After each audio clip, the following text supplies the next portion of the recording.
അഭി താഴേക്ക് വരുമ്പോൾ കണ്ടു ഡൈനിങ് ടേബിളിൽ ഇരിക്കുന്ന ഹർഷനെ. തൊട്ടരികിലായി കേശവേട്ടനും ഒരു സ്ത്രീയുമുണ്ട്. അവൾ രണ്ടുപേർക്കും പുഞ്ചിരി കൈമാറിക്കൊണ്ട് ഡൈനിങ് ടേബിളിന്റെ അടുത്തേക്ക് വന്നു. മോള് ഇരുന്നോളൂ, സുമതി വിളമ്പി തന്നോളും. കേശവേട്ടൻ പറഞ്ഞതും അവൾ തന്റെ മുന്നിലിരിക്കുന്ന ഹർഷനെ നോക്കി. ഒരു ഭാവവുമില്ലാതെ ഭക്ഷണം കഴിക്കുകയാണ് ഹർഷൻ. ഇരിക്കണോ വേണ്ടയോ എന്ന സംശയത്തിലായി പെണ്ണ്. ഇരുന്നാൽ ഇവരുടെ മുന്നിൽ വച്ച് വഴക്കു പറയുമോ? എന്തു ചെയ്യണമെന്ന് അറിയാതെ നിസ്സഹായതയോടെ അവൾ അവിടെ തന്നെ നിന്നു.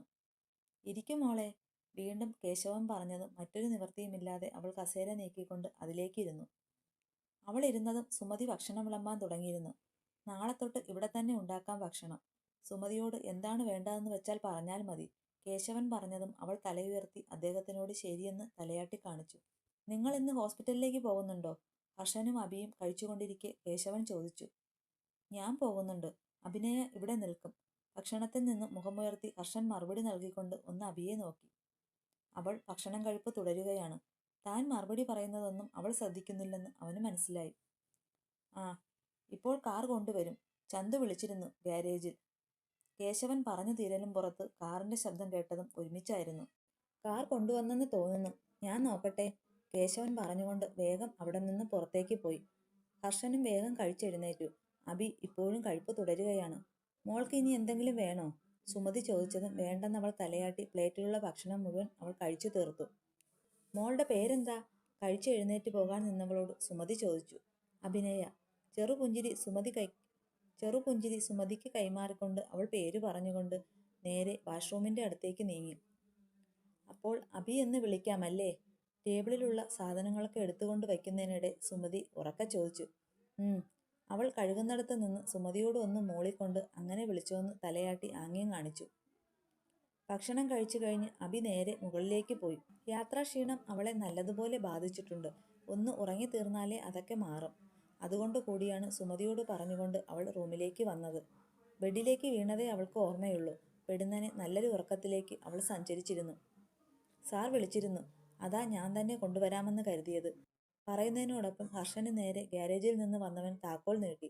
താങ്ക്സ്. ഹർഷൻ അത് വാങ്ങിച്ചുകൊണ്ട് അയാളോട് പറഞ്ഞു. ഞാൻ പോകട്ടെ? രണ്ടുപേരോടും പറഞ്ഞുകൊണ്ട് അയാൾ പോകാൻ തുനിഞ്ഞതും കേശവൻ വിളിച്ചു. ബിൽ സെറ്റിൽ ചെയ്യണ്ടേ? അതൊക്കെ സാർ ചെയ്തിട്ടുണ്ട്, പുഞ്ചിരിയോടെ അയാൾ പറഞ്ഞുകൊണ്ട് അവരുടെ അടുത്ത് നിന്ന് നീങ്ങി. നല്ല പയ്യനാ. മെക്കാനിക് മാത്രമല്ല, നല്ലൊരു ഇലക്ട്രീഷ്യനും കൂടിയ ആള്. എന്തെങ്കിലും ഉണ്ടെങ്കിൽ അവനോട് പറഞ്ഞാൽ പെട്ടെന്ന് വന്ന് ചെയ്തു തന്നോളും. നടന്നു പോകുന്നവനെ നോക്കിക്കൊണ്ട് കേശവൻ ഹർഷനോട് പറഞ്ഞു. ഞാൻ എന്നാൽ ഹോസ്പിറ്റലിലേക്ക് ചെല്ലട്ടെ? കാർ കൊണ്ടുവന്നതുകൊണ്ട് ഇനി ഒട്ടും താമസിക്കാതെ ഹോസ്പിറ്റലിലേക്ക് പോകാമെന്ന് ഹർഷൻ തീരുമാനിച്ചു. ആ, എന്നാൽ അങ്ങനെയാകട്ടെ. അപ്പോൾ കുട്ടി ഇവിടെ തനിച്ചാകില്ലേ? സന്ധ്യയാകുമ്പോൾ സുമതി പോകും. ഹർഷൻ ഹോസ്പിറ്റലിലേക്ക് പോയാൽ പിന്നെ അഭിയുടെ അടുത്ത് ആരാണെന്നുള്ള സംശയം അദ്ദേഹത്തിന് ഉദിച്ചു. ആ സ്ത്രീയോട് ഇന്നൊരു രാത്രി ഇവിടെ നിൽക്കാൻ പറയുമോ? ക്യാഷ് കൊടുക്കാം. ഒരു പോംവഴി എന്നോണം അവൻ കാര്യം അവതരിപ്പിച്ചു. എന്തെന്നാൽ ഹർഷന് ഹോസ്പിറ്റലിൽ ഇന്ന് പോയേ മതിയാകൂ. മാധവൻ കുറച്ചു മുമ്പും അവനെ വിളിച്ചിരുന്നു. മാമയ്ക്ക് ഒറ്റയ്ക്ക് ഹോസ്പിറ്റലിൽ മാനേജ് ചെയ്യാൻ കഴിയാത്തതുകൊണ്ടാണ് തന്നെ വിളിക്കുന്നതെന്ന് ഹർഷന് അറിയാം. ഇല്ല, സുമതി നിൽക്കില്ല. അവളുടെ കെട്ടിയവന് തീരെ വയ്യാത്തതാണ്. രാത്രി ഒരാൾ കൂട്ടുണ്ടായാലേ മതിയാകൂ. സുമതിയുടെ അവസ്ഥ നല്ലതുപോലെ അറിയുന്നതുകൊണ്ട് കേശവൻ അവൻ പറയുന്നതിന് മുമ്പ് അത് തടഞ്ഞു. അപ്പോൾ എന്താ ചെയ്യാ?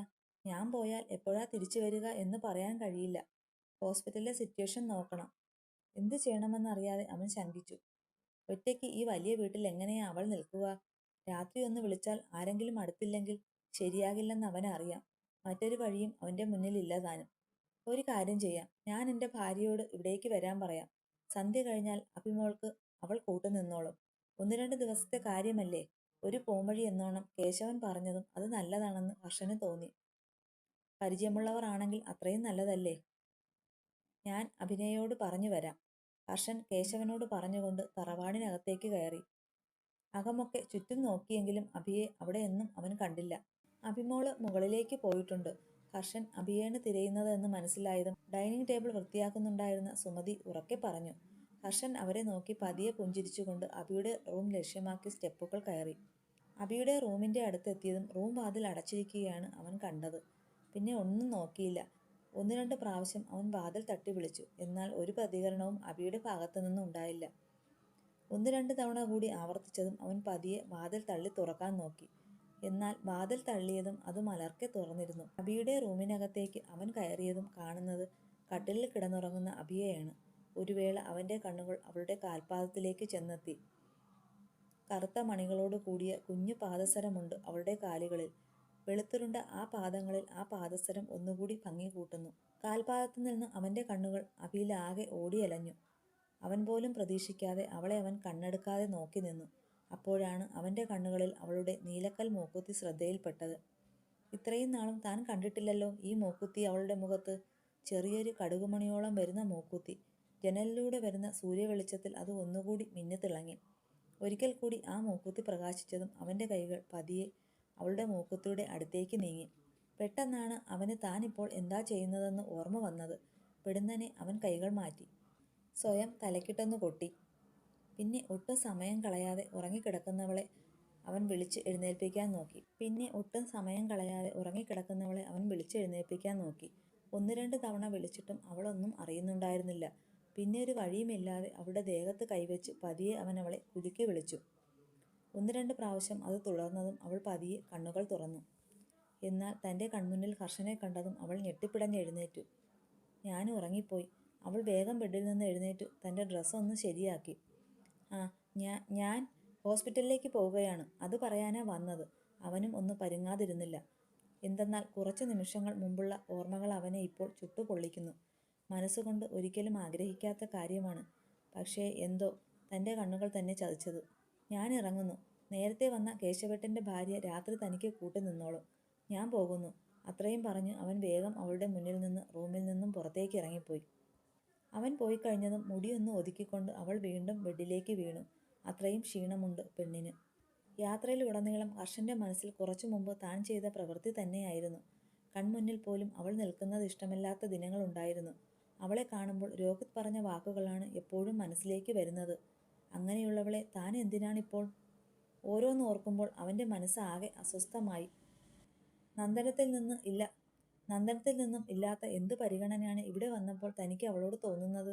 സംശയങ്ങളുടെ ഒരു കൂടാരം തന്നെ അവനിൽ ഉടലെടുത്തു. അതിന് മാത്രം അവൻ്റെ കൈകൾ സ്റ്റിയറിംഗിൽ താളം പിടിച്ചു. ഹർഷൻ ഹോസ്പിറ്റലിൽ ഐസിയുവിൻ്റെ മുന്നിലേക്ക് നടന്നപ്പോൾ കണ്ടു ടെൻഷനോടെ ഇരിക്കുന്ന മാമയെ. ദൂരെ നിന്ന് നടന്നു വരുന്ന ഹർഷനെ കണ്ടതും മാധവൻ സീറ്റിൽ നിന്ന് എഴുന്നേറ്റ് നിന്നു. എന്തു പറഞ്ഞു ഡോക്ടർ? പഴയ ഓർമ്മകൾ മനസ്സിൽ വയ്ക്കാതെയാണ് മാധവനോട് ഹർഷൻ സംസാരിക്കുന്നത്. അല്ലെങ്കിലും ഇപ്പോൾ പിണക്കം കാട്ടേണ്ട നേരമല്ലല്ലോ. രാവിലെ ഓപ്പറേഷൻ ഫിക്സ് ചെയ്തിട്ടുണ്ട്. പക്ഷേ അവൻ്റെ കണ്ടീഷൻ കുറച്ച് മോശമാണ്.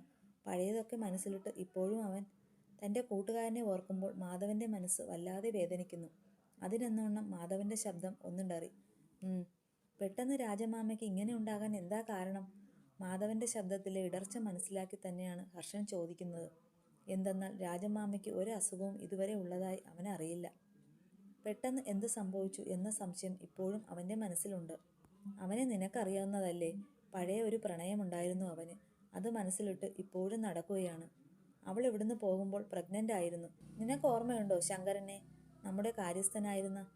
അറിയാം. അന്ന് വെക്കേഷൻ ടൈമൊക്കെയും ഞാൻ പാലക്കാടായിരുന്നല്ലോ വന്നത്. കുട്ടിക്കാലം ഓർമ്മയിൽ അവന് ശങ്കരൻ്റെ മുഖം തെളിഞ്ഞു വന്നു. അയാളുടെ മകളാ. രാജൻ്റെ അച്ഛൻ സമ്മതിച്ചില്ല. ശങ്കരന് പണവും കൊടുത്ത് മകളെയും കൂട്ടി പോകാൻ പറഞ്ഞു. അന്ന് തറവാട് മഹിമയും പണവുമല്ലേ നോക്കുക. അതുകൊണ്ട് തന്നെ മകന് ചേർന്ന പെണ്ണല്ല എന്ന് പറഞ്ഞ് അവളെ ഇവിടുന്ന് പറഞ്ഞയച്ചു. അതും അവളുടെ വയറ്റിൽ രാജൻ്റെ കുഞ്ഞ് ഉണ്ടെന്നറിഞ്ഞ്. ഇപ്പോഴും രാജൻ്റെ മനസ്സിൽ ആ കുഞ്ഞ് ജീവിച്ചിരിപ്പുണ്ടെന്നാ. പോലീസിൽ വരെ കംപ്ലൈൻറ്റ് കൊടുത്തു. പക്ഷേ അവളെയും ശങ്കരനെയും കണ്ടെത്താൻ കഴിഞ്ഞിട്ടില്ല. വർഷങ്ങൾ കഴിഞ്ഞതും അവൻ്റെ അന്വേഷണം പതിയെ നിർത്തിയിരുന്നു. പതിയെ ഒറ്റയ്ക്കുള്ള ജീവിതത്തോട് അവൻ പൊരുത്തപ്പെട്ടു. പക്ഷേ അവൻ്റെ മനസ്സ് ഇത്രമാത്രം അസ്വസ്ഥമാണെന്ന് ഞാൻ ഇന്നലെയാ അറിഞ്ഞത്. പറഞ്ഞു കഴിയുമ്പോഴേക്കും മാധവൻ വിതുമ്പിക്കൊണ്ട് കസേരയിലേക്ക് ഇരുന്നിരുന്നു. മാമേ കരയല്ലേ, നമുക്കിപ്പോൾ ആ സ്ത്രീയെ ഒന്ന് അന്വേഷിച്ചാലോ? ചിലപ്പോൾ അവർ എവിടെയെങ്കിലും. പറഞ്ഞുകൊണ്ട് മാധവനെ സമാധാനിപ്പിച്ച് മാധവന് തൊട്ടരികിലുള്ള സീറ്റിലേക്ക് ഹർഷനും ഇരുന്നു. വേണ്ട, അവൾ ചിലപ്പോൾ പുതിയൊരു ജീവിതം തുടങ്ങിയിട്ടുണ്ടെങ്കിലോ, മക്കളുണ്ടെങ്കിലോ? വെറുതെ എന്തിനാ അവരുടെ ജീവിതം നമ്മളായി നശിപ്പിക്കുന്നത്? പിന്നീട് ഹർഷൻ ഒന്നും ചോദിക്കാൻ നിന്നില്ല. മാമ പറഞ്ഞാലും കാര്യമുണ്ടെന്ന് അവനറിയാം. എന്നാലും ഒരു പെണ്ണിനെ ഇത്രമാത്രം ഒരാണിന് പ്രണയിക്കാൻ കഴിയുമോ എന്ന ചിന്ത പോലും അവൻ്റെ മനസ്സിലേക്ക് വന്നിരുന്നു.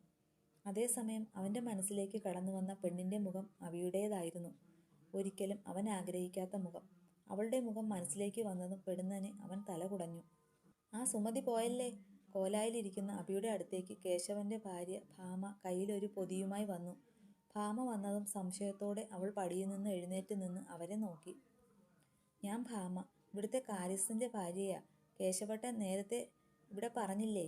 ഞാൻ മോൾക്ക് കൂട്ടുകിടക്കാൻ വന്നതാ. ചെറു പുഞ്ചിരിയോടെ ഭാമ പറഞ്ഞതും അബി അവർക്കും പുഞ്ചിരി കൈമാറി. മോളെ ഞാൻ എവിടെയോ കണ്ടിട്ടുണ്ട്. കുറച്ചു നേരം അബിയുടെ മുഖത്തേക്ക് നോക്കിയതും ഏതോ ഒരു ഓർമ്മയിൽ ഭാമ പറഞ്ഞു. അതിനെന്നോണം ഭാമയുടെ മുഖവും സംശയത്തിലെന്നോണം ചുളുങ്ങി. ഞാൻ ആദ്യമായിട്ടാ ഭാമേച്ചി ഇവിടെ. എന്നെ കാണാൻ വഴിയുണ്ടാകില്ല. ഞാൻ തൃശ്ശൂരാ.